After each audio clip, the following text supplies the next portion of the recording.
Our bite of the week comes from the sister of the youngest of the 4 men killed by the police on Wednesday. She says he was warned numerous times about his associates. From him at 14, my brother depend him one.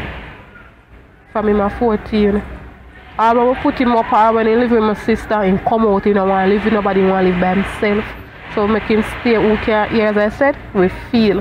He take up some set of company with me that talk about. And he never want to really hear when me I talk to him because he say, oh, I'm the one that talk too much. Oh, you're the one that go to church. You know, well, like you know too much about this and you know about that. Yeah, because I'm a girl that I'm a church girl. So, you know, when them say I got church, and go like say you know too much. So me that warn him. I said, come now, this time if you come to church, I'll invite him and one time I know him even come church with me.